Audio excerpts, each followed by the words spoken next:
All right, looking at question 5. So here we have a cube. Side length of the cube is L. It's a cube, so all lengths around the entire cube are going to be L. L is just equal to 1. Okay, so it makes our math a lot easier.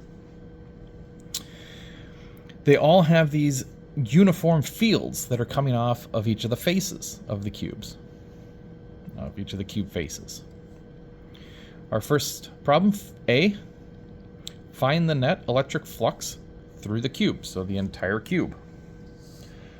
Okay. For that, we want to use Gauss. We have flux E dot dA Q enclosed over epsilon naught. So I don't know anything about the charges, but I was given electric field, so I have to use the electric field side. Now, these electric fields are at least uniform, okay, and in the direction of each of the faces. So this electric field can come out. Flux is equal to E. And the integral on the area is just the total area. The total area of each of the faces will be 1 meter times 1 meter. So it's just 1. 1 meter times 1 meter. So we get 1 meter. All I need here is, what is the electric field? Well, I've got all of these different fields. If I want to find what it is for the entire cube, I need to look at each one individually and add them up and see what the total electric field is through all of the faces. Okay, because they all have the same area. So if we look at that, let's look at how much of the electric field is entering the cube, or how much electric field do we have going in. And there's only a couple. You have the 25 from up top, and you have this 35 coming in from the side. So that'll give you 60. How much electric field do we have leaving the cube? Okay, well, there's 20 coming out the back here, 15 coming out the bottom, another 20 coming out this side, and another 20 coming out that side. If we add those up, we'll have 20 plus 20 plus 20 plus 15. That gives us 75.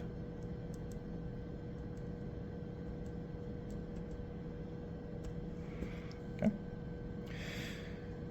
So the net electric field, if this much is going out, it'll be 75. This much is going in, it'll be 60. Out overpowers the in, which means this will have to be a negative 15. So the flux leaving is a negative 15 for the electric field, times 1, or just negative 15 newtons meters squared per coulomb. That's how we get our answer for the flux for part 1, or for part A. For part B, it says the net charge inside the cube. Okay, so let's find the net charge. Well, we use our flux equation. We're no longer dealing with electric fields. We are now looking for charge. And I want to know the total charge inside of the cube. Well, I just found out the total flux through the whole cube is negative 15. Okay, so I can plug in a negative 15 for the flux. That will tell me how much charge is inside if I divide by epsilon naught, which is 8.85 times 10 to the negative 12th.